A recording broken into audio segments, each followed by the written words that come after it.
Good morning and good afternoon to some of you. Thank you so much for joining our listening session today, a listening session to help shape future innovation in U.S. agriculture. My name is Kiki Hubbard. I'm the Director of Advocacy and Communications for Organic Seed Alliance, and I'm thrilled to be joined today by my colleague, Margaret Crome, who's a Program Director for Public Policy at Michael Field's Agricultural Institute. And together we are going to be moderating today's listening session. We know it's a really busy time of year for all of you, especially farmers and ranchers. So please know how much we appreciate you taking a little time today to make your voice heard on what agricultural innovations would be most helpful to your operation or research. Today's event was prompted by an invitation by the USDA to provide comments on its agricultural innovation agenda. This is a list of priorities the department is working on to inform research and innovation for the next 3 decades, both in the public as well as the private sector. I want to quickly thank NCAT for hosting this listening session and for all of NCAT's help in planning this event.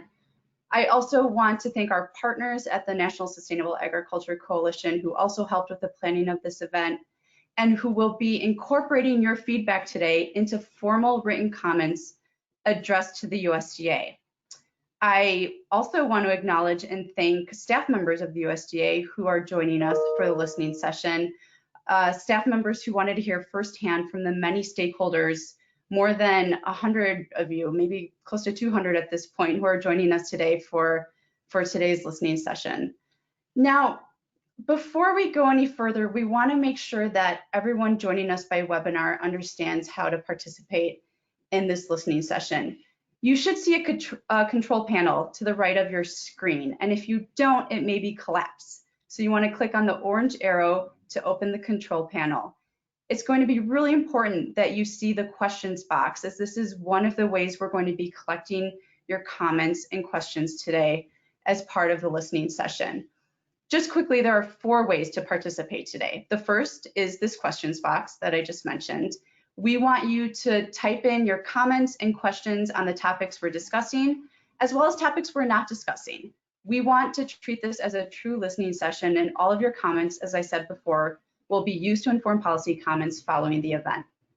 Secondly, we're going to be conducting a few short polls at the beginning of this listening session. We'll be sharing the results of these polls with you in real time, and we'll keep this component of the listening session really short, so that the balance of the time can be spent hearing directly from you. Which brings me to the third way that you can participate in today's event.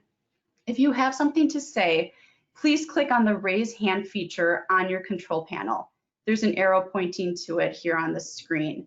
We will be calling your name in the order that we see hands raised, and we'll do our best to get to as many of you as possible. Lastly, after this event, you'll be receiving a post-event evaluation, and there'll be an opportunity to provide additional short comments and input, especially if there are things you wanted to say but didn't get a chance to say or type in during the actual listening session. For those of you who are only joining us by phone today, it's going to be really important that you keep your eyes open for this post-event evaluation so that we can capture your comments through this email to inform our comments moving forward. All the comments collected both during the event as well as through this post-event evaluation form will be used to inform the comments moving forward. Now, moving along, as I mentioned before, the USDA is collecting comments to inform its agricultural innovation agenda, and this agenda currently focuses on some key innovation areas as identified by a National Academies of Science report. This is a recent report that came out. It includes many more areas of innovation to support U.S. agriculture. There are a couple goals for today's listening session. First, we want to know which of these areas already identified by the USDA are most relevant to the success and health of your farm and ranch and to your overall livelihood. And secondly, we also want to hear what other research and innovation needs you have that go well beyond this short list developed by the U.S. Department of Agriculture. And so with that, I'm going to hand over the microphone to Margaret to kick off this listening session. So let's get started.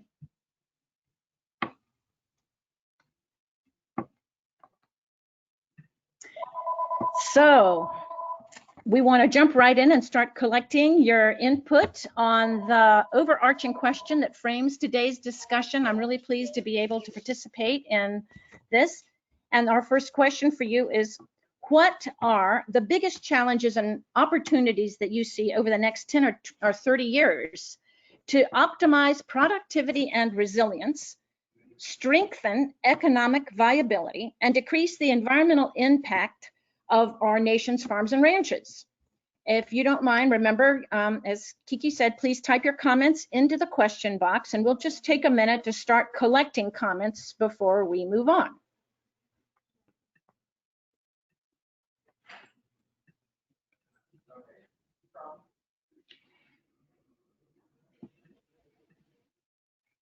Remember, if you're not seeing your control panel, to click on that orange arrow.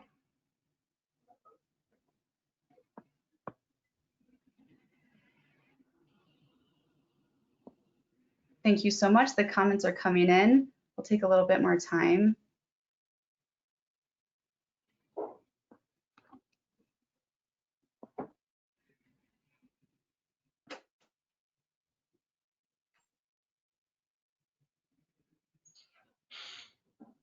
Okay. So as Kiki mentioned earlier, before we open this up to hear your verbal comments, we're going to just conduct some short polls on the 4 priority areas that USDA identified in its call for stakeholder input. And these are, and you'll see on your screen, the 4 specific priority areas on which we seek input. And so I'll just briefly read these to you. For those of you who are on the phone, I want to make sure you have an opportunity to hear what they are also. Genome design. Just a quick description is precision breeding of crops, livestock, and beneficial microbes. The second cluster is digital and automation technologies, and this pertains to advanced field sensors for real-time monitoring of soil moisture, nutrients, crop, and livestock condition. The third cluster, software tools and data management. Again, data technology and analytical software tools to inform management decisions. The fourth cluster is systems-based farm management. The explanation for which is understanding the interaction among components of the farming system. So we're going to get started by exploring the first of these 4 clusters, which is genome design. And again, a little bit more of a description of what USDA is talking about when they're asking for your input on genome design. It's improving precision breeding to explore, control, and improve productivity traits of crops, livestock, and even possibly soil microbes. For example, it could include using genetic engineering methods to increase crop resistance to pests. So, Kiki. So we're going to launch this first poll here. Genome design is its priority relevant to your operation and or research. Select one of the following: agree or disagree. And if you can, please take a moment to expand on your answer in the questions box. Tell us why you agree. Tell us why you don't agree. It's as important for the USDA to know whether you agree or disagree and why. And we'll just take a moment here to let you all respond.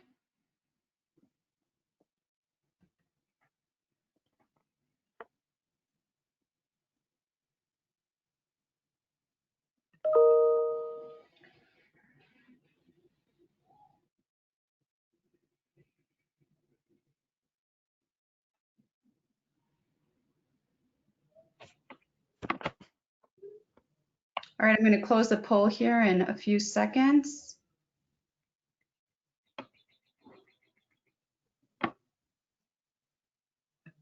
All right, and sharing the results with you all. 60% disagree, 40% agree. Again, please take a moment to explain if you can. There's going to be one more quick poll here. Thank you for taking a moment to respond. Would outcomes from these broad innovations in the area of genome design improve your future livelihood? Do you agree or disagree? Again, we'd love for you to expand on your answer in the questions box. We'll leave this open for 1 minute.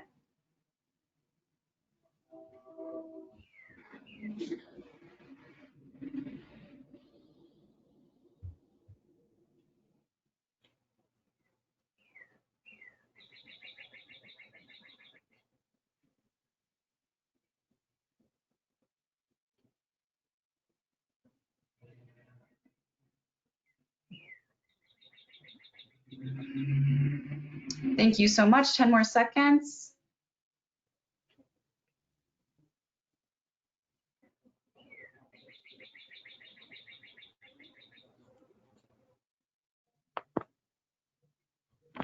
All right, sharing the results here. Again, around 65% disagree, 35% agree. All right, moving on, Margaret. Great, thank you. So the next cluster that we're going to be taking a look at, hang on, I'm trying, there we go. It's a slow, there's a little bit of a lag time, so sorry. So the next cluster pertains to digital technology and automation. And again, for folks on the phone, I know that those of you looking at this slide don't need to have me read it to you, but there are folks on the phone. We want to make sure that they can participate and hear what the more specific description is. So this is to develop and deploy precise, accurate, and field-based sensors to collect automation in real time in order to visualize changing crop conditions and respond automatically with interventions that reduce risk of losses, maximize productivity, and economic viability. So here we go. So again, is this priority in the area of digital and automation relevant to your operation and or research? Please select whether you agree or disagree, and do take time to explain your answer in the question box if you can. We'll leave this open for 1 minute.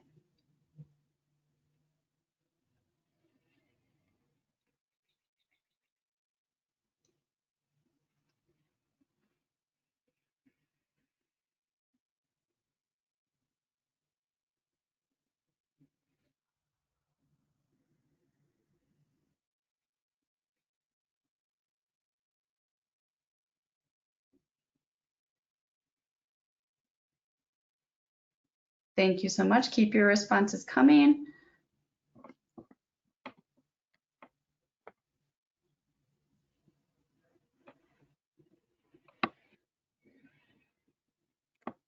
All right, and here we see, just about 50-50 on this one.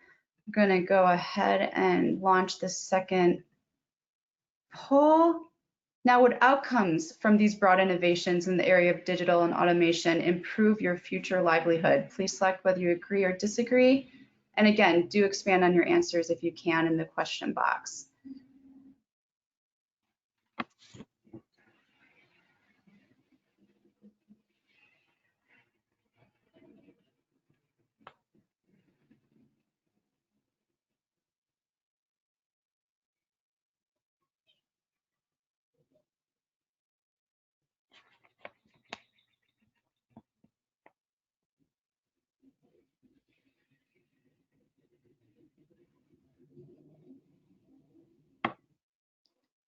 Thanks so much. Just a few more seconds here.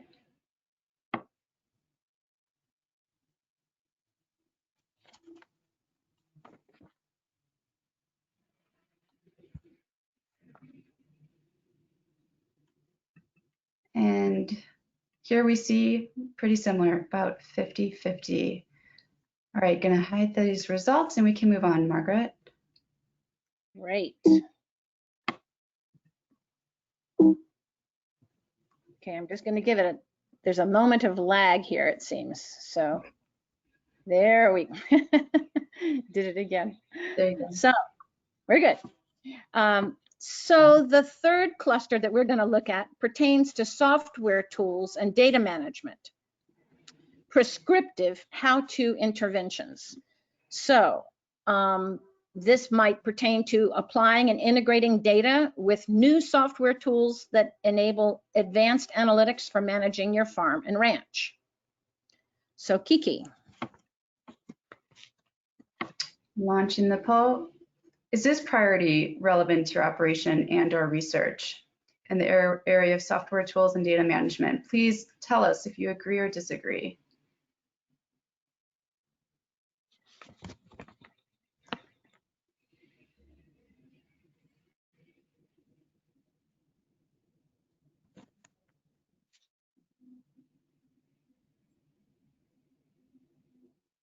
All right, 30 more seconds. Again, do take time to explain your answer if you can in the questions box to the right.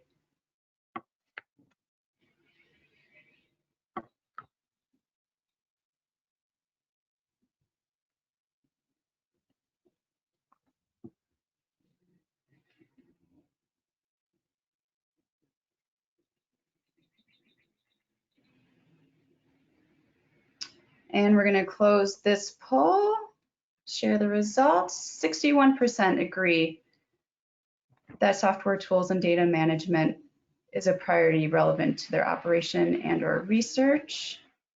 Let's hide these results, launch the second poll. Now, would outcomes in this area improve your future livelihood? Please select one of the following. Do you agree or disagree? And again, you can expand on your answers in the question box.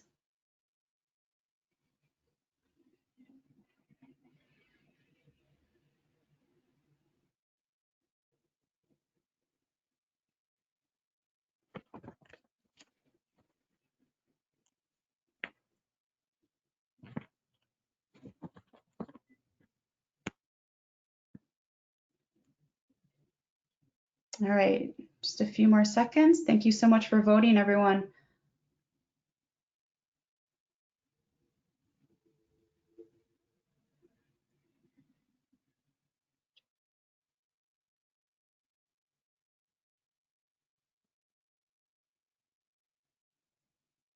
All right, we're going to close this poll. Our results show, again, more than 60% agree that this priority area and broad innovations from it would improve their future livelihood. We're going to hide these results and share one more priority area with you all, launch 2 more polls, and move on. So I'm not getting the regular, the screen is not showing the regular webinar. So can you get us back to the main webinar? There we go. Thank you. All right. So I'm just going to pause and not be impatient this time and see if it doesn't kick in on its own. You will. There we go. You see, patience is not my greatest strength, but I was rewarded. So the last of the 4 clusters on which USDA was seeking specific comment pertains to systems-based farm management. And a quick description is using a production systems approach in order to understand the interactions among different elements of a farm or ranch that could increase overall efficiency, resilience, and sustainability of farm enterprises. Kiki, to the last of our 2 polls. All right, is this priority relevant to your operation and or research? Please select whether you agree or disagree. And thanks for expanding on your answer in the questions box. Systems-based farm management.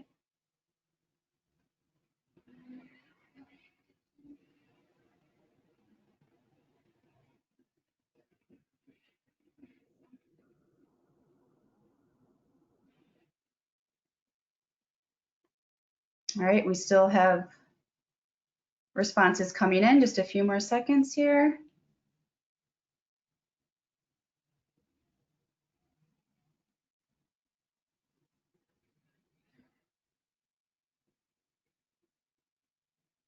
All right, we're going to close this poll. Lots of participants agreeing with this one, Margaret. 93% agree that this priority is relevant to their farm, to their operation and or research. Let's hide these results, launch the last poll. Please let us know whether you agree or disagree. Would outcomes from these broad innovations improve your future livelihood? Broad innovations in the area of systems-based farm management.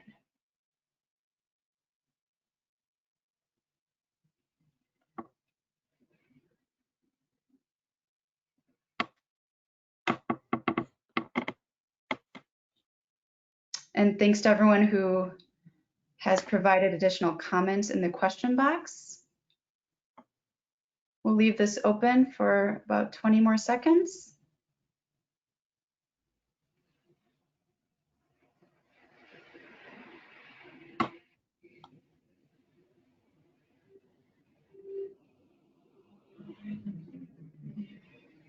All right, we're going to close this poll. Share the results. Again, more than 90% agree that outcomes from these broad innovations would improve their future livelihood. All right, Margaret, I'm hiding these results and we can move on. Great.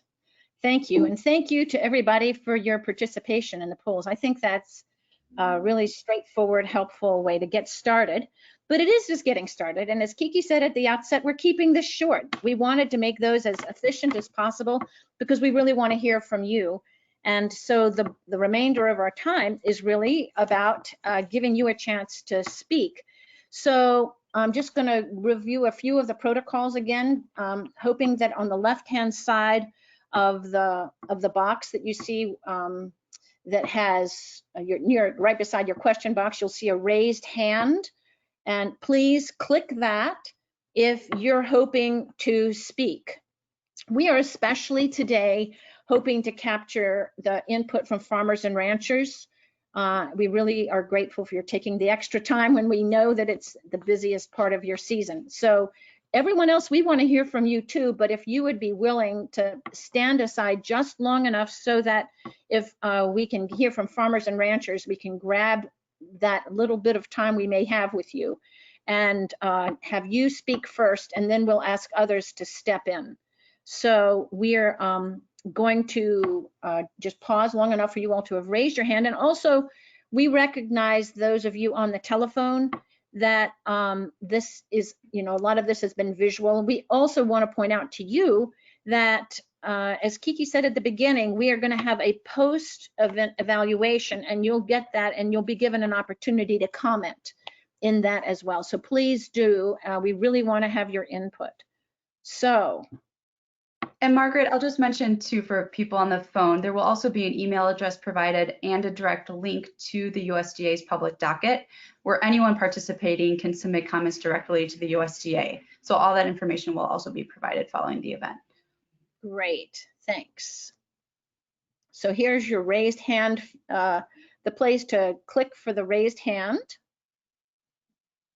All right, I see a few hands here. Margaret, if you could back up that slide, just one. Yeah, sure. I'm going to unmute. The first hand I see here is from Bob Quinn. I know that name. Bob, you are now unmuted. Okay, thank you. Can you hear me? Yes. Okay, well, thank you very much for this opportunity. I think it's a great thing you're doing. I've got just 4 points I'd like to make very, very briefly, just one sentence each, and then let others participate. I'm sure there's a lot that want to say something. I really think it's time, when we're talking about innovations, I really think it's time to link food and health. And with the idea that food should be our medicine and medicine should be our food. The health crisis we face in this country is almost out of control and without a solution. And yet agriculture holds the biggest key to that. And so when you're talking about innovations, I would really appreciate the USDA looking at the potential that exists in agriculture. I think it's time we focus, number 2, it was time that we focus on nutrition per acre rather than just tons or bushels per acre, so that we're focusing on the quality of what we're bringing off the land, not just how we can get more for cheaper prices. And that's been the goal for the last 60 years, and I think it's really time to change that. And if we're looking at innovations, I think that would be a good one.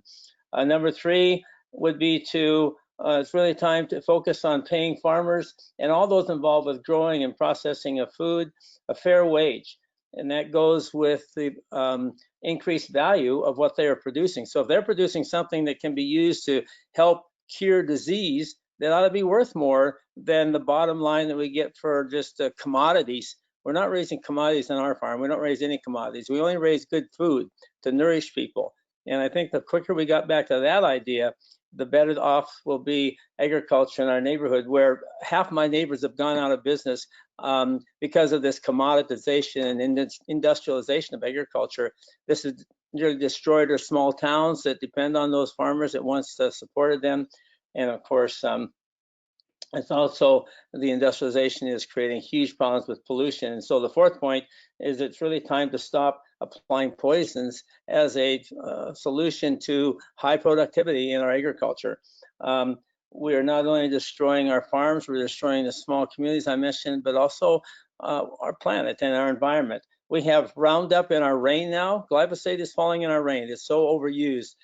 Just as an example, we know that it causes trouble in digestion when it gets on food, and it's not the only one. So the quicker we can focus on regenerative, organic, and programs and systems that raise high quality, high nutritious grain without these pesticides of all types, the better off the whole world will be.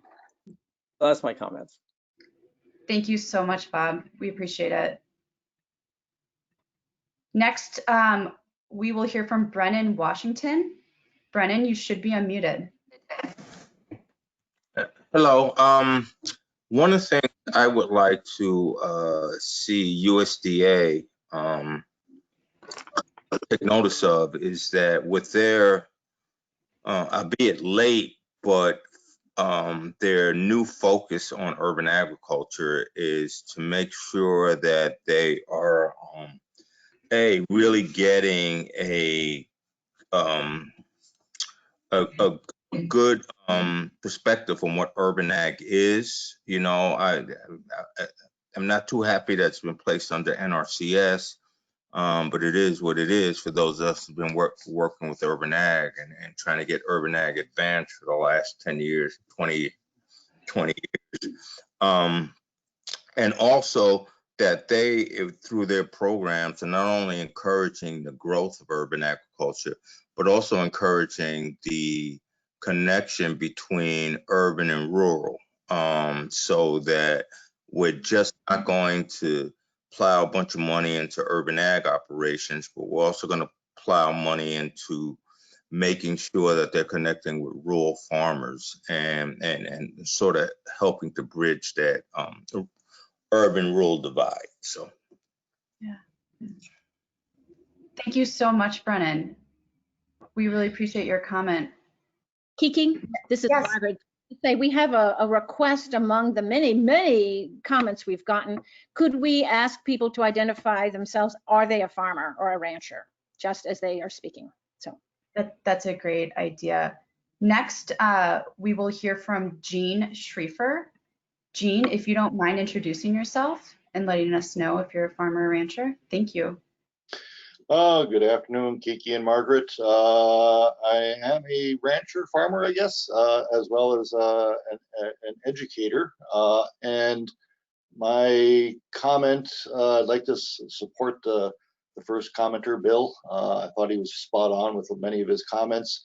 Could USDA, instead of looking at the farmer rancher and what they need and want, also look at the 98% of the population that is not a farmer or rancher, and ask them what they want and expect from rural America, from farmers and ranchers. Do they want people living out here? Do they want children returning to the farm? Do they want healthy water, clean water, regenerative soil? And that should set farm policy. You know, is it only about cheap food, or is it about good quality food? Is it about places to live? Is it about communities? If you get out into parts of the country that are not located to a population center, we're abandoning middle America. And you know, this is part of food policy. And you know, we need to think about how we can not just build soil, but build community. We are mining phosphorus and potassium. There is a peak fertilizer issue. We need to figure out how to close some of these leaky holes in our nutrient bucket and bring that nutrient flow from cities back into rural areas. I think there's an innovation part there of how we can recycle, process, and return fertilizer back from where we ship food to where that food is produced. Thank you. And we have another request, which is that our commenters say where they're from. Not only are they farmers or ranchers, but also where are you from? So. Thank you, Jean, and thank you, Margaret, for keeping tabs on those questions. I appreciate it. Forgive me if I butcher anybody's name, by the way. Next, we'll hear from Jason Slybeck. Jason, please let us know if you're a farmer and rancher and where you're located, and state your name. Thanks. Hi, Kiki. Thank you. My name is Jason. I am a beginning farmer. I'm also a veteran who's transitioned into farming recently. My farm is located in central Vermont in Rutland County. And I think I was struck by the biggest issue that seems to be missing from the research priority list was the impact that the climate change is having on what had been more traditional and less volatile weather patterns. Volatility in particular is something that's really striking, and it's having an impact on everything from changing when bloom cycles are happening and when insects are emerging. And that is then going to have big, broader impacts overall. Second, I think another area that I would like to see addressed is that would particularly impact me as a small farmer, and again thinking long term, is a broader look and a more detailed look at the impact of diversity. So for a small farmer, I'm hoping not to have a large monoculture operation. I need the resiliency of multiple things happening on the farm at the same time, and understanding people seem to agree that diversity is good, but there's not a lot of data that I've been able to find that really supports how well that is, how much it makes, and that diversity, the positive impact that could have not just on resiliency, but soil health. The third thing that I'd like to say is it'd be great to see some more research on what I would call human-centered technology. So in thinking about tools that could be useful, thinking about tools that are useful where we keep the people in agriculture. So tools that are at a small scale, tools that could be used and improved. I think people assume that there is no more innovation to happen in that area. But when you go to farm conferences, when I talk to other people, there's a lot of innovation that is happening, and an underlying infrastructure to help at that maker level kind of thing could be really helpful.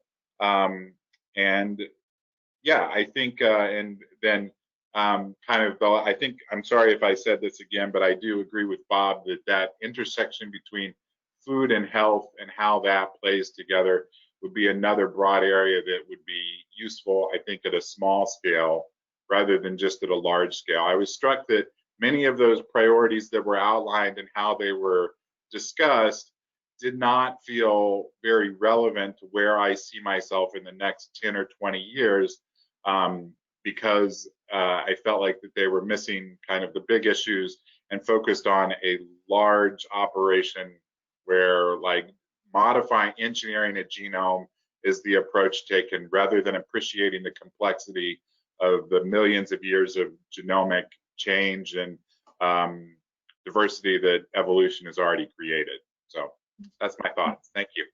Thank you, Jason. Thank you very much. Next, we're going to hear from Megan Lannon. Megan, if you could please introduce yourself and let us know where you're located. Are you there, Megan?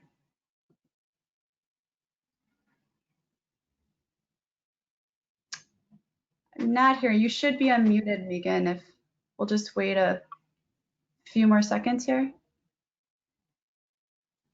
Okay, how about Molly Anderson? Molly, are you there? Yeah, can you hear me? Yeah, Molly, if you could introduce yourself, please, and let us know where you are located and whether you're a farmer or rancher. Thank you. Excellent. I'm in Middlebury, Vermont, same state at least as Jason, the previous speaker, and I am an educator and a researcher. We have a large garden, so I'm definitely interested in self-sufficiency for people, but I'm not a farmer or rancher.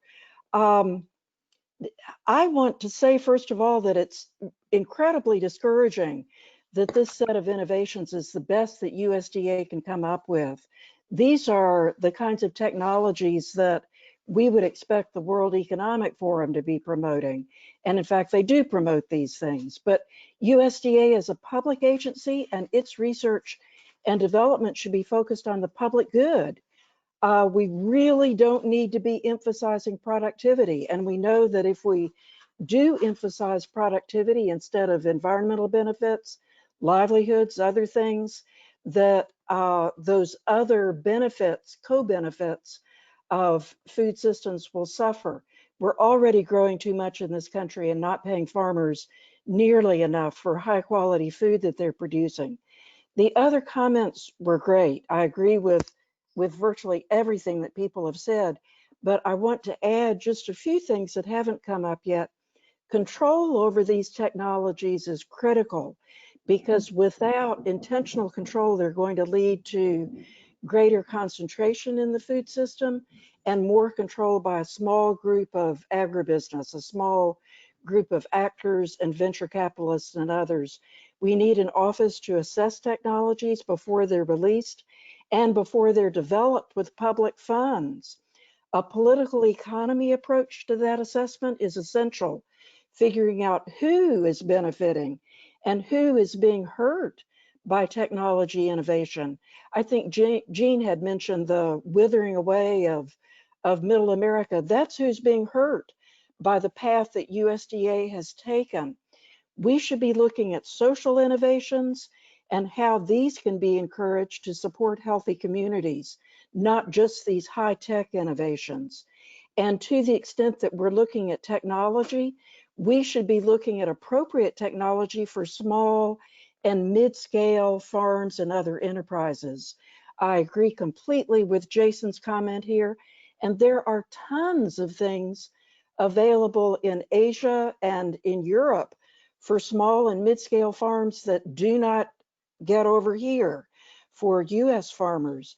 And I want to end up by saying that the best innovation, at least globally, more and more people are supporting it, is agroecology. And I would love to see USDA investing in research and the implementation of agroecology in our country in context-specific ways. That includes an emphasis on circular economies, greater autonomy for producers, greater independence from inputs, biodiversity conservation, soil health, and resilience under conditions of the climate emergency. Exactly the things that other speakers have mentioned. So thanks very much for organizing this session. Thank you, Molly. Thank you very much for your comments. Kiki, can I tell you that Megan Lannon is now available? I will head on up there to unmute you.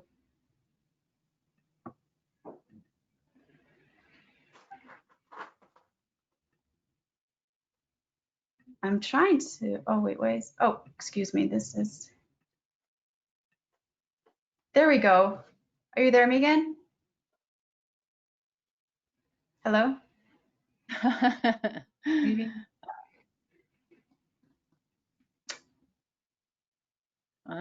Unfortunately. I'm still not hearing. I'm so sorry. I don't know. You are unmuted. I wonder if it's worth, Megan, you're taking a careful look at your computer to make sure that you have your own audio all the way up and you haven't turned off your own audio on your keyboard, perhaps?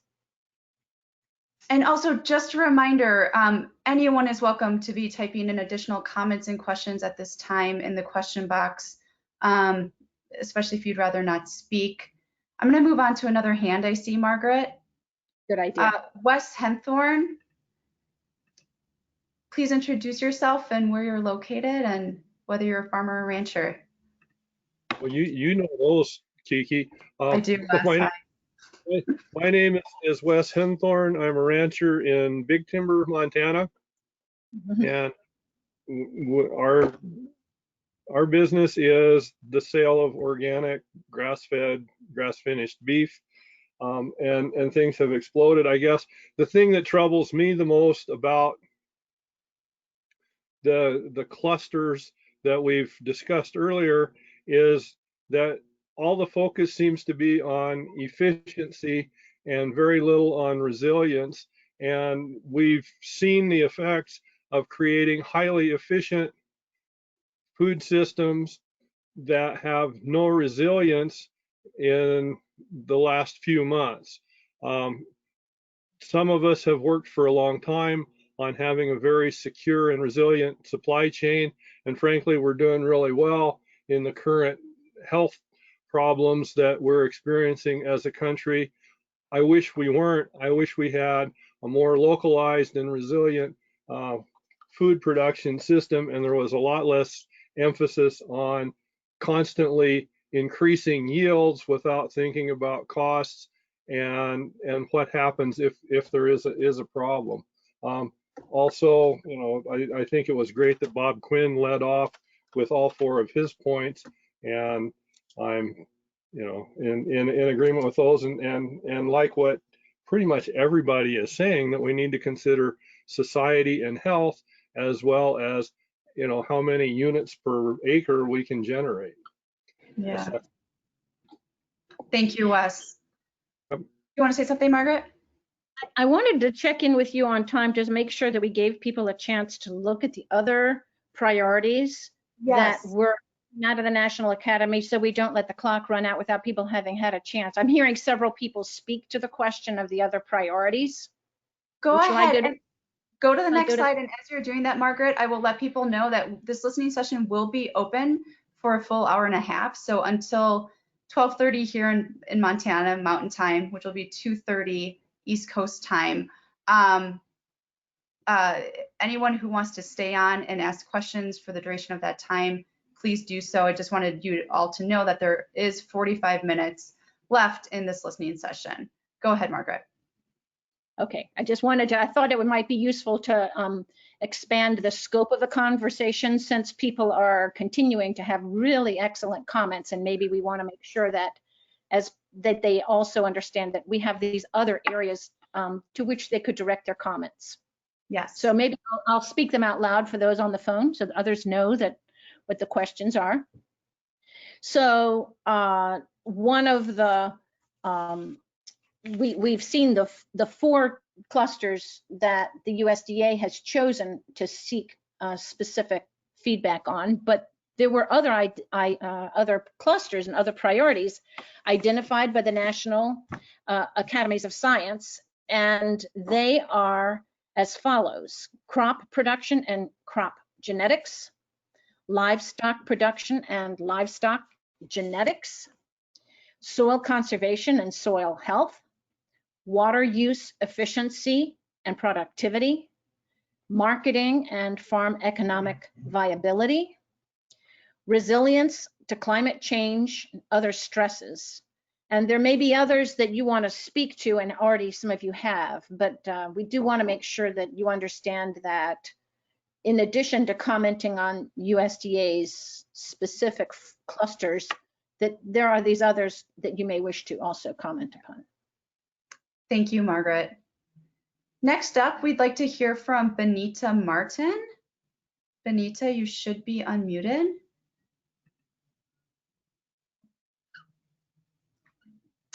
Are you there? All right, I'm not hearing. How about Blake Cothran? Oh, wait, Good Bonita. afternoon. Oh, never mind, Bonita. Please go ahead. Thanks for introducing yourself. Yes, okay, good afternoon. This is Bonita Martin. I'm located in St. Thomas, U.S. Virgin Islands. I am a farmer, a woman farmer. I farm on a very small plot. And I just want to thank all the farmers and ranchers that have preceded and that was on target and viewing that the food that you eat is very vital, and how important farming is and continue and has played on good health and our immune system. So saying that I want to go on to speak on water efficiency. And not just efficiency, but being able to have clean water, and that we feel like we have plenty of water, but of course, because of climate change, the water supply has shifted in many areas. And in the Virgin Islands, we're surrounded by water, but yet and still we're constantly having a problem during our drought season, which has extended and become more intense. So I think that should be really one of the main focus, is how to make water use more efficient. And excuse me one moment. And one of the ways I believe EQIP have, USDA do have an irrigation practice, but many times these practices require farmers to put up funds up front. And I'm feeling that during this time that we need to look at that, putting your money up front, putting the practice in place, and then reimburse. I feel that if USDA can assist local government in making purchases and then reimbursing that way, it might work even better for farmers on a whole. And many of the NCRS programs where you have a reimbursement program. It is very difficult on small farmers, and at this time, our funds are being redirected in many areas. The other thing I didn't see is subsidize. Our government over the years has made subsidy to large farmers in grain area not to grow, and paid out these large sums in the hundreds and thousands to farmers in the commodity area. And I think some type of subsidy need to be paid to organic farmers. The inputs that we have to do for organic farming is totally different than a traditional farmers. And I feel that somehow we should be subsidized, because if we have to charge our customers for the cost of what we produce in order to make a good living, we won't be able to charge them that amount, and they wouldn't be able to pay. So the whole subsidy system needs to be revamped for organic farmers to be involved in receiving some type of subsidy, so that they can be able to charge a decent price and or make a decent living based on how much crops they produce in an organic method. Thank you again for this opportunity. Thank you, Bonita. Next up, we have Blake Cothran, and on deck is Michelle Carrillo. Blake, give me 1 second here to unmute you. You should be unmuted, Blake. Thanks for introducing yourself. Okay, my name is Blake Cothran, and I'm a certified organic farmer in Stanford, Kentucky.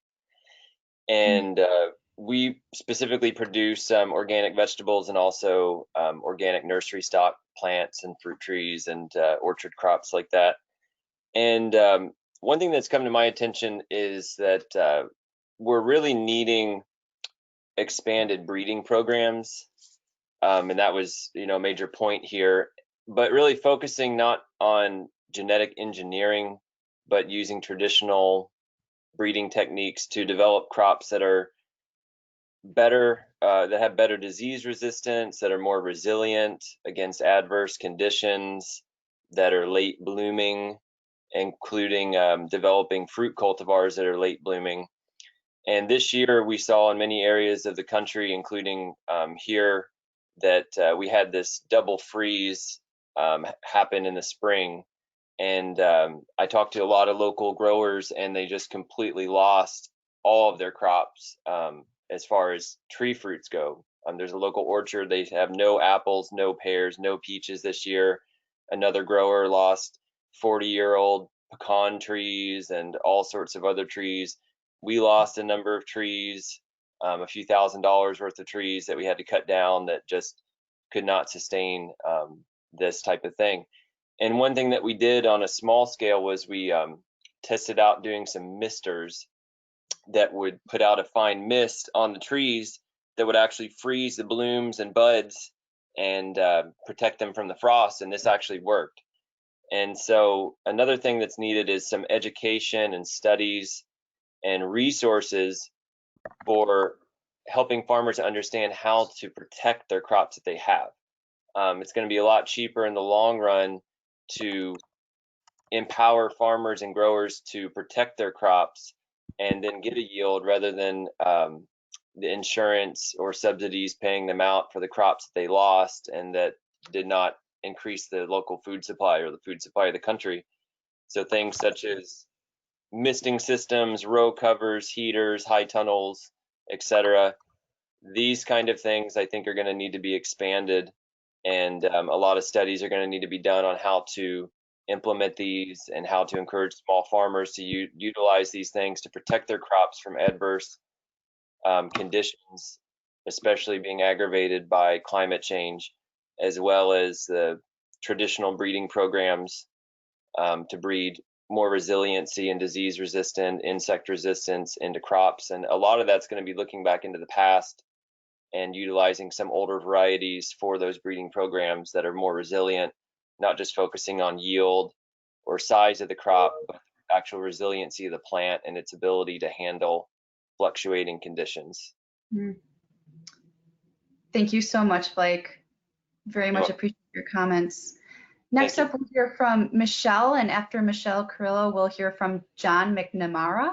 Again, forgive me if I'm not pronouncing your name correctly. Michelle, you're up. Thank you for introducing yourself. Good morning. Aloha. My name is Michelle Carrillo. I'm located on the east side of Hawaii, the Big Island. I am a farmer. The future of humanity depends upon the hands of farmers and ranchers around the world. People of every race and class depend upon farmers for food and fiber, but also for clean water, clean air, and the thin layer of topsoil that is the great legacy we can hand down to our children and grandchildren and their children yet to come. They're relying on us to develop systems that not only feed and sustain us during this given moment in time, but they're relying on us to leave behind a bank account which is accessible and high yielding. That bank account is based on three aspects of agriculture without which we will not thrive as people. The first critical aspect of agriculture and basis for sustainable farming is healthy soil. Tilth, alive and rich, capable of producing without synthetic crutches. During this time, we must look to those farmers who develop no-till, minimal till, and regenerative tillage methods, drawing down carbon from our overburdened atmosphere. We must learn from those who not only build, but amplify the benefits of healthy microorganisms, bacteria, and fungi, building compost and soil through biodynamic and organic methods. The second critical aspect to focus on in order to create a resilient future in the face of climate change and dramatic disruption in the economic status quo is supporting seedsmen and seedswomen to continue to produce specialty crop seed that is solidly adapted to their specific localized region. The treasure of open pollinated varieties that we have today has been developed by generations of our agrarian ancestors, handing us down a Rosetta Stone of agriculture. This must be protected. Open pollinated, locally adapted seed is the backbone of our civilization and has the potential to feed every household in every community throughout the country. Finally, farming cannot be sustainable without animal husbandry. We need to support our ranchers who are practicing holistic management methods. Rather than overgrazing and creating massive erosion problems, these ranchers move pastures, animals quickly, building healthy pastures and soil, creating abundant ecosystems. This wealth translates directly into healthy animals and in turn, healthy people. We need to support those ranchers to breed lineages of ruminants capable of sustainability. Unlike those that are bred for mass production, we need ruminants that are well adapted to their region and capable of reproducing in nature, giving offspring who thrive on pasture without the need for massive amounts of antibiotics, growth hormones, or dewormers. As we farm during these rapidly changing times, we must consider the health of our farms as the primary factor in predicting the health of all people everywhere. Humanity will not thrive without clean air and clean water. The agricultural practices that we rely upon to feed the people must also be clean, creating, regenerating, and maintaining a clean environment that is capable to feed and clothe those generations that will follow us. Thank you. Thank you, Michelle. Next, we'll hear from John McNamara, followed by Bruno Barsari. John, you should be unmuted. Thanks for introducing yourself. Yeah, hi, thank you. Good afternoon. I would just like to contribute a few comments, but let me begin by thanking you for hosting this event. It's been a privilege and a joy to hear the various speakers contribute their thoughts. I would just like to expound just a moment on this idea of focusing on health as a predominant element with that seems to often be lacking in our conversation. I am living in southwestern Virginia, but I come from the desert southwest of Arizona, where my wife and I had a small scale urban.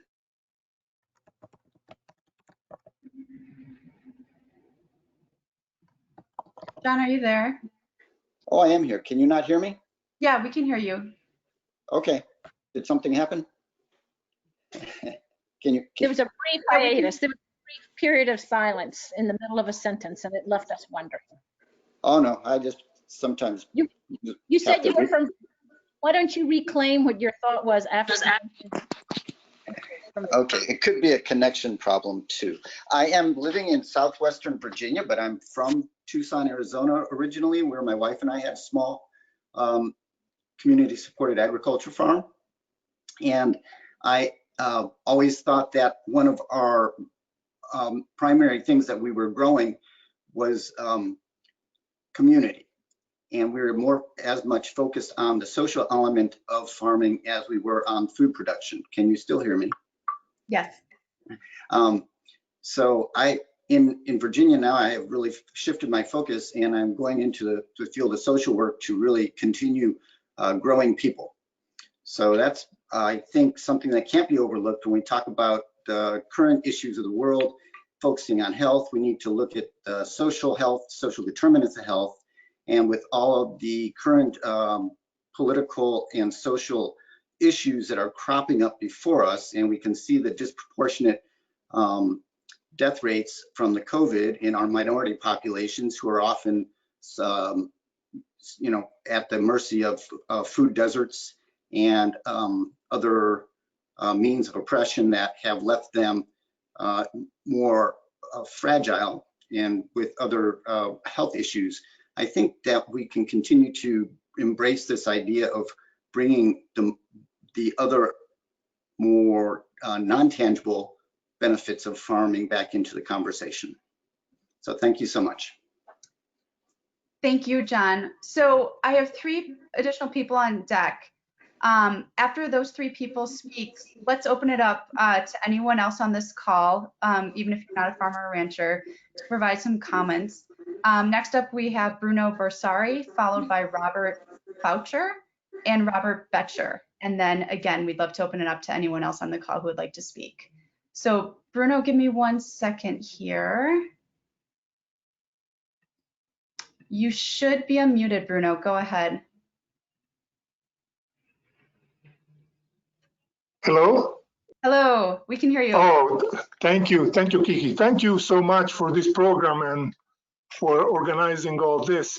I'm Bruno Borsari. I'm an Italian American, and I'm living in Winona, southeastern Minnesota.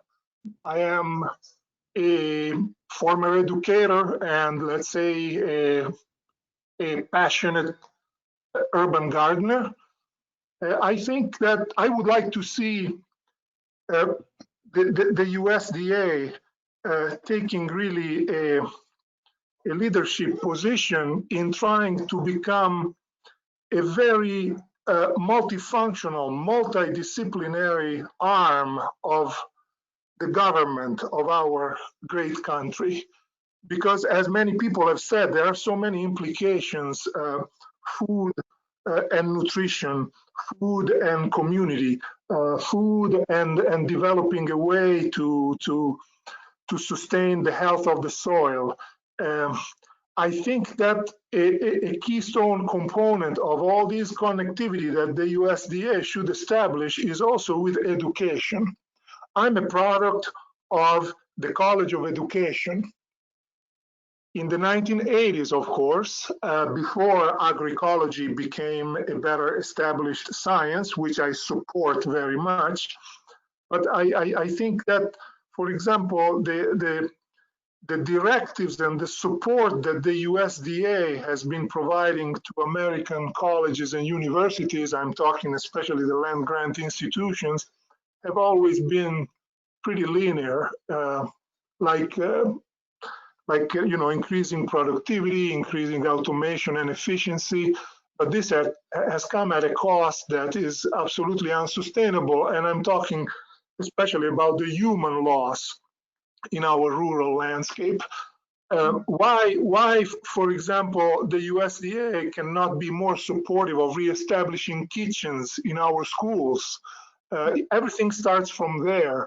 And so it's useless to talk about, the benefit of nutrition when the young members of our society are not fed, or if they are fed, are not consuming food in school, on a school campus, on a college campus. So I know that there are notable efforts that have been put in place here and there, and our friends from Vermont are probably leading the pack together with others in trying to connect the dots. But this is what I really would like to see from the USDA, and perhaps that farm bill, which is the law regulating, production in agriculture, should be extended to envision what food systems and agriculture is going to be in the next 50, 100 years, because we need to start planning with a much longer time scale as we are trying to develop a more sustainable agriculture. Thank you. Thank you, Bruno. Thank you very much. Richard Kiki, Foucher? Yes, go ahead. Just there's been a very robust discussion within the chat box. Okay, thank you. And there's it's exciting and very much in the spirit of the listening that we're hoping to inspire here. So one of the questions that's come up is, could somebody explain how systems could make a difference for farmers? How could farming systems make a difference? It may not be a term that everybody on the call understands. So if in some of the upcoming speakers, if they would like to speak to that, that might be helpful for the community discussion. Oh, thank you, Margaret. Richard, you are unmuted if you're there, Richard Foucher. Okay, thank you. Can you hear me okay? Yes.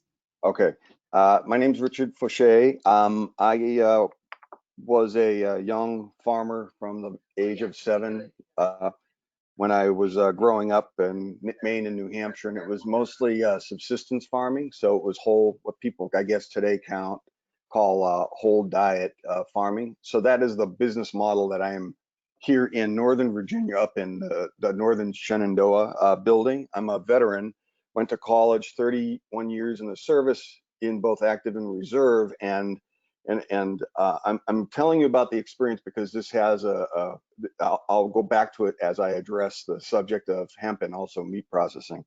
So in those 31 years, you get a lot of worldwide views and different cultures that you take a look at and how other countries do things differently. And we've got an awful lot that we can learn from those countries that I don't see the Department of Agriculture in the United States really grasping and taking hold of. To the last speaker's linear thinking. There's one line of thinking and it needs to kind of get broken. But I did go through the Veterans Farmers Program at ATRA with Arm to Farm, graduated there, and then went on to Arcadia Foods here in Northern Virginia for another veterans program. And they were both very comprehensive. And prior to my retirement in 2015, I graduated from Babson College, which I specifically went to for entrepreneurial. And I think from what I've been hearing, and I'll address this with the hemp and meat processing, is we've got an ecosystem. And I think the pandemic made it pretty clear how broken the ecosystem of agriculture in the United States is. And we're living under a legacy that Earl Butz basically started from the Nixon administration. And we all know how many good things came out of the Nixon administration. So, you know, it's a mindset that's been put in place, and now we need to break it and fix it. And going back to Babson, you know, when you go to a university that specializes in innovation, it's about all of the different elements. And again, to the last speaker's discussion, it does need to be a much more multifunctional branch of the government. I see, coming from different industries and in being in the reserves, I was in supply chain. And in supply chain, when a certain system didn't work, something new was created. That's why we have Uber and we have Yelp and we have these other things. And what's happened now is that people are demanding localized agriculture, and the small farms that went out of business when I was a young kid are now starting to thrive a little bit with a little bit of incentive. So there needs to be some focus there. And hemp is one of those innovative pieces. With a little bit of mindfulness, and hopefully they're not going to go backwards on this. In supply chain, the Europeans have refused plastics and non-renewable paper products. Hemp has that potential. That means that agriculture can lead the way if it is smartly regulated, if it is smartly developed by the Department of Agriculture, and not monotheistic with its let's make it a commodity, you know, monoculture it, and that's it. I mean, there should be a lot of diversity to that. The same thing with the meat packing, and this is well before this pandemic hit. I came here, and because on the farms that I was in, both one side of the family was an Italian farm, the other side of the family was a Franco-American Acadian farm, and there were a lot of ducks and pork products that we could only produce for ourselves because they were either uncured and nobody wanted to process certain things. And I came here to Virginia to process ducks and to make some of those Italian foods that I could sell locally. And the Europeans managed to maintain those product lines and not necessarily always industrialize them.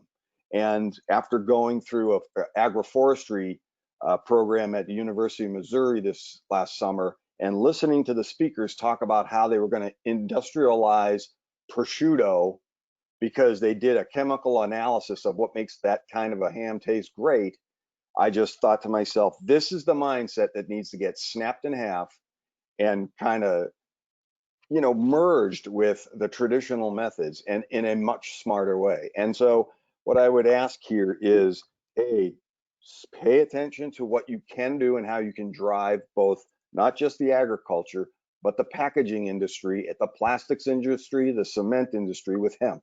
And also pay attention about what we need to do to correct the monopolization of meat processing across the United States. Remember the problems that have occurred during this time period, and make a pledge, or have the department make a pledge that they will not maintain that singular linear method of having a mindset to encourage that type of meat processing system. That's all. Thank you.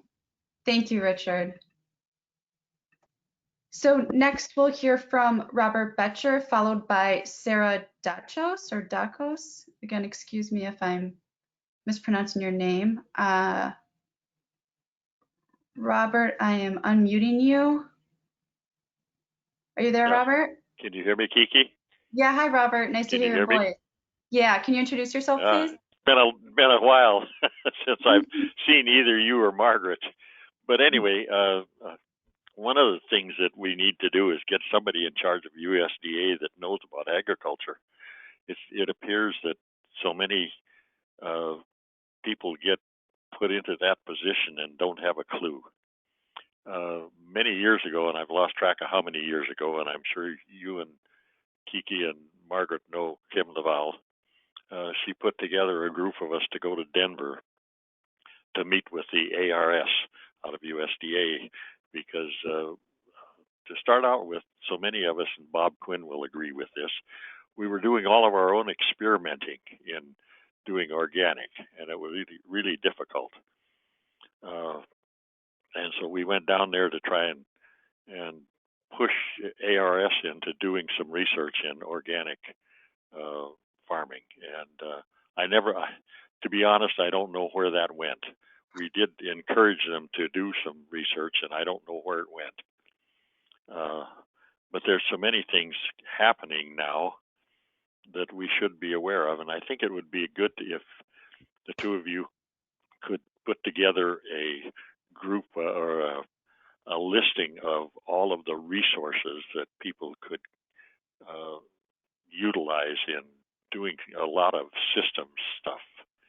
And I know there's a lot of stuff, and it always amazes me that I keep talking to people, and my wife Ann and I many years ago too did a little thing that we were asked to do about making people aware of NCAT and NATRA. Nobody knew about them, and they still don't, for whatever reason. You know, it's there's so many things out here, and acronyms are really interesting sometimes. Trying to figure out what they are, but it's there's so many things that could be of help. I was on a Zoom webinar with on April 1st, and it wasn't a April Fool's joke either. But it was some people from the University of Maryland and the University of Delaware, and they were talking about resilience in farming. And one of the things that, and I still haven't contacted them, they never mentioned pricing. If you can't get a price for stuff, how are you going to be resilient? And I have the one lady's name here. Her name was Bonnie Braun from the University of Maryland, and her email address, if you want to get a hold of her and find out about that webinar, is bbraun@umd.edu. So anyway, this has been most interesting. I didn't realize there were going to be people on from all over the world almost. Yeah. It's been very interesting. Thanks for joining us, Robert. Thank you. Oh. Next, we're going to hear from Sarah Dachos, followed by Ashley Conway, and then Steve Williams and Jim Worstel.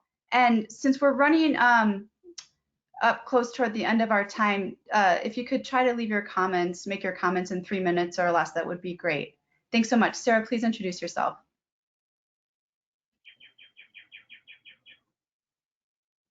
Oh, excuse me. Maybe it'd be helpful if I unmuted you. Excuse me. I'm so sorry. Go ahead, Sarah. Are you there?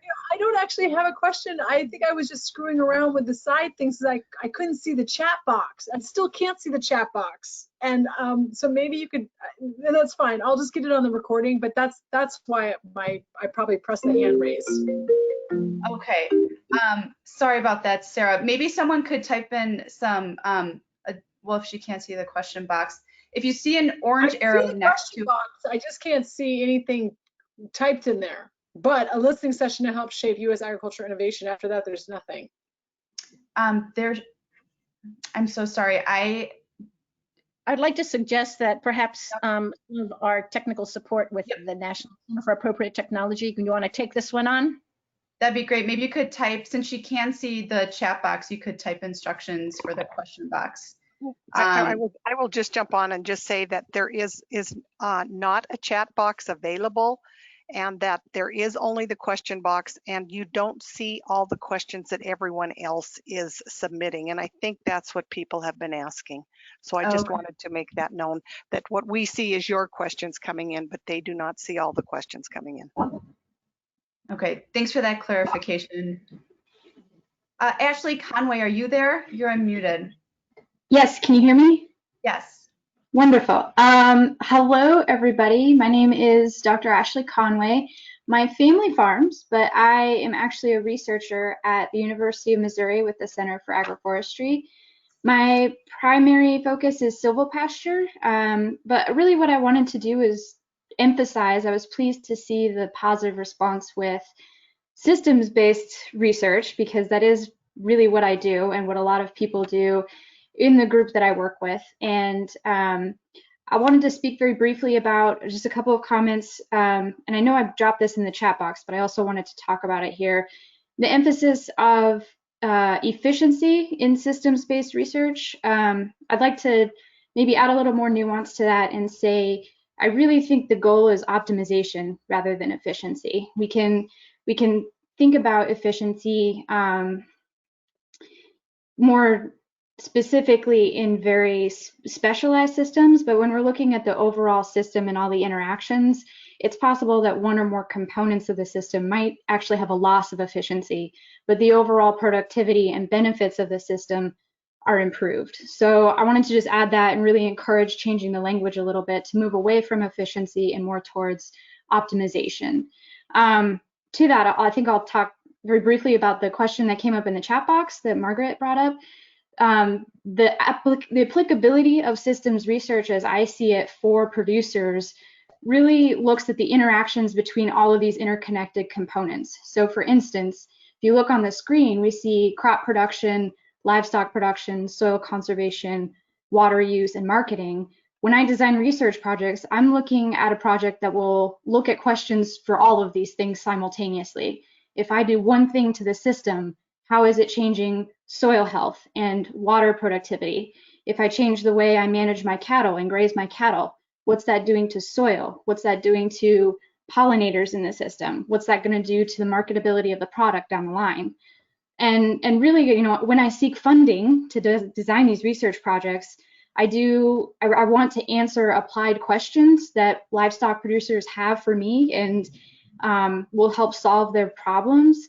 And I want to be able to seek funds that will really support projects that look from a systems perspective to answer all of these questions. And I really appreciate everybody's previous comments about really everything. I mean, on the nose for pretty much 100% of it, because these are really the things that I'm hearing when I go out and talk to producers and try to design research projects that help answer these questions and meet their needs. So I just want to emphasize, like, as an agency, you know, when I go to try to find funding to execute these research projects, I can come up with great research projects, but unless I have access to funding that also is in line with these priorities that farmers have, you know, I won't be able to meet their needs and do what they need. So that's I could talk for a long time, but I won't. So I encourage people to reach out to their institutions, particularly land-grant institutions, because researchers like myself are interested in designing research. And thank you so much for talking at this listening session, because it's important that your voice is heard. So thank you. Thank you, Ashley, and thanks for emphasizing that point. Margaret, would you mind going to the last slide as I unmute our next speaker? Next up, we have Steve Williams, and then Jim Worstel, and then Mark Smith.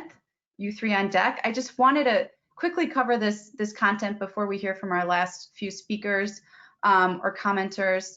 Again, the deadline for USDA's comment period is August 1st of this year. After this event, you will be emailed a link for submitting your own comments if you'd like to take the time to do so.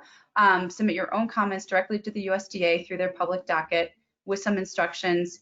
Answer as many of the questions being raised by the USDA as you can. And please share this opportunity widely. Share this comment period with your colleagues, friends, neighbors, the agricultural membership organizations that you're a member of. We want to make sure that a good number and diversity of comments are provided to the USDA as they finalize this agricultural innovation agenda. So with that, Steve, you should be unmuted. Are you there, Steve Williams? Yes, I'm unmuted and it seems you can hear me. Yes. Hi, my name's Steve Williams. I live in the city of Atlanta. I'm involved in water conservation. I only have a small garden in the front of my yard, but I've been actively trying to promote water conservation in Atlanta and Georgia with very little luck.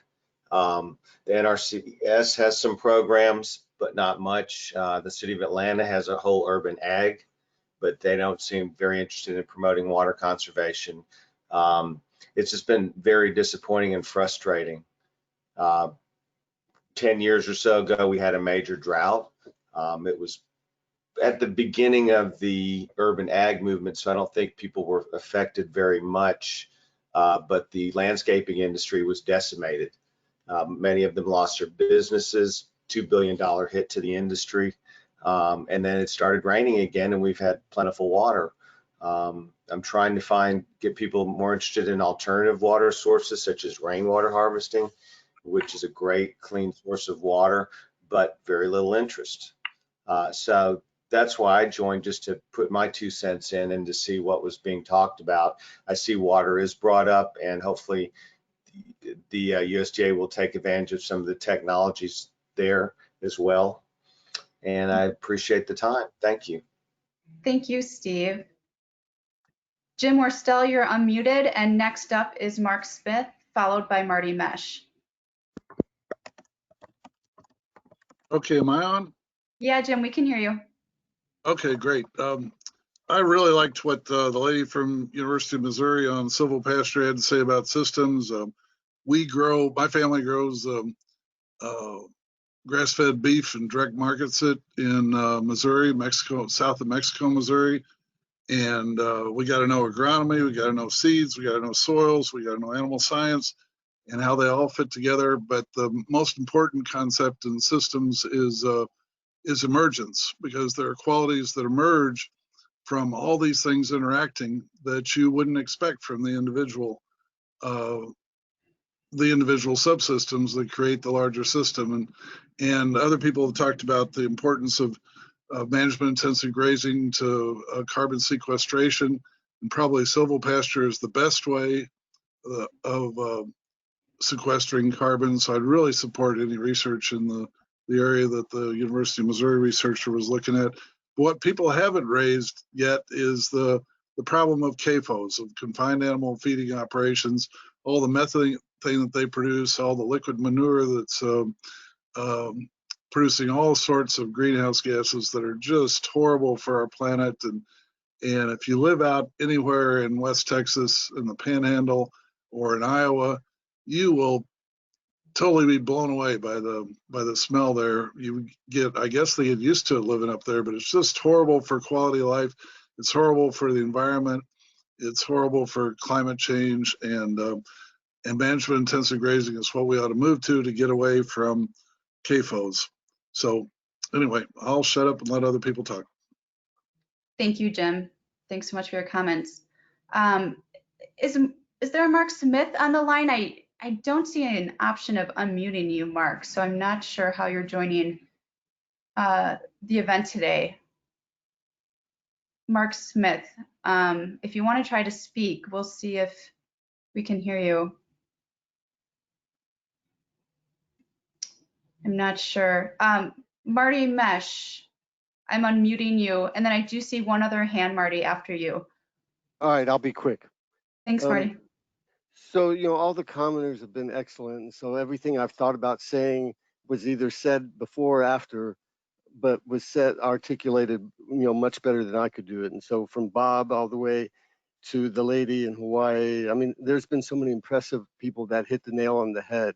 But I would just make the point that I believe that farmers need to be, part of the price comments I've heard is farmers need to be compensated for the environmental services that we make, that we've been making, that we've tried to make as kind of the minority sustainable ag farmers in this country. And that I've heard great comments on everything connected with the agronomic part and the production part. And people did mention, a few people mentioned communities and the destruction of rural communities, and by what we have now, the industrial corporate control of agriculture.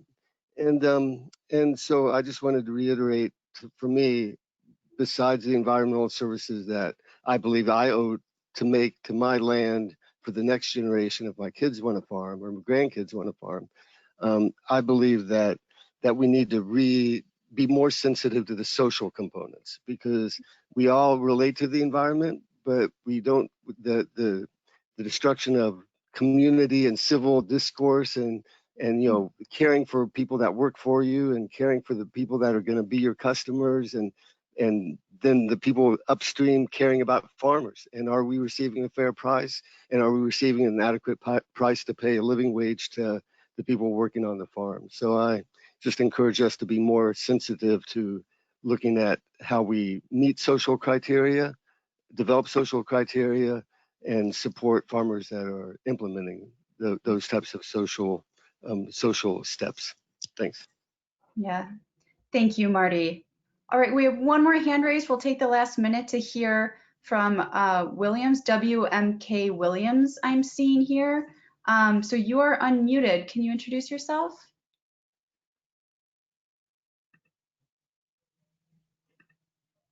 Are you there? I'm here. Okay. I'm here. Hear me? Yes, we can hear you. Can you introduce yourself, Can please? you hear me? Yes.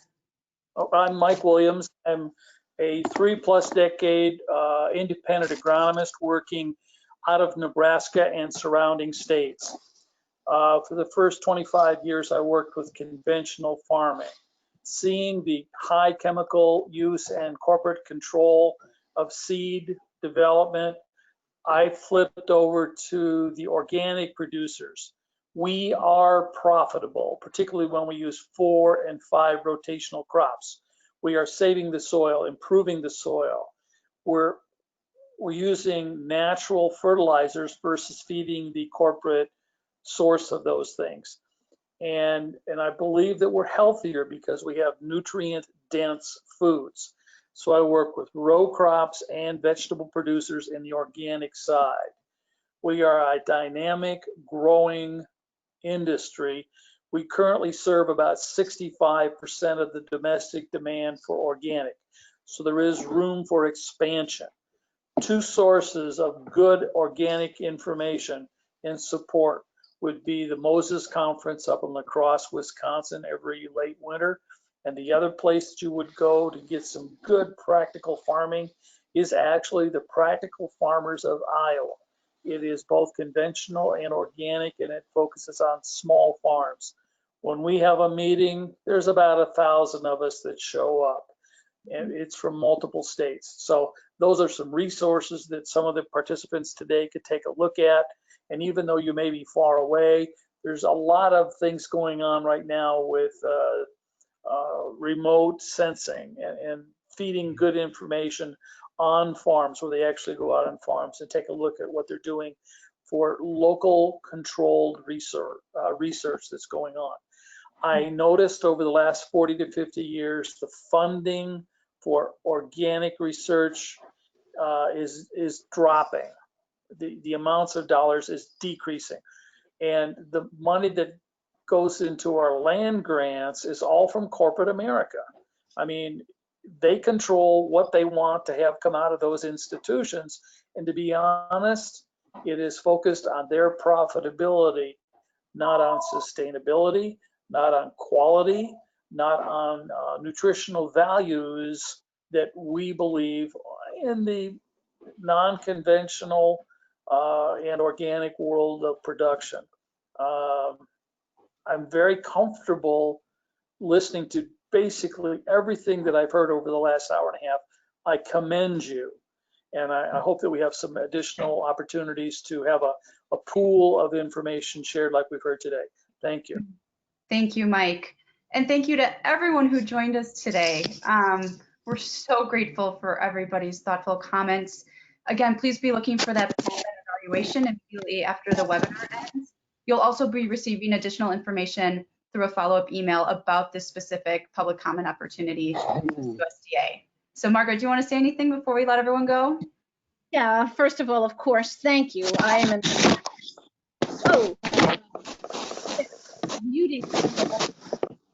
but in any event, I'm very grateful for the active participation and endurance of all of those who have joined us. We've had a number of questions that have come up from participants and pertaining to process. How can we connect with other commentators and so forth? How can we find what other people have submitted, what comments people have submitted and so forth? In the follow-up communications, we'll make an effort to address those best we can.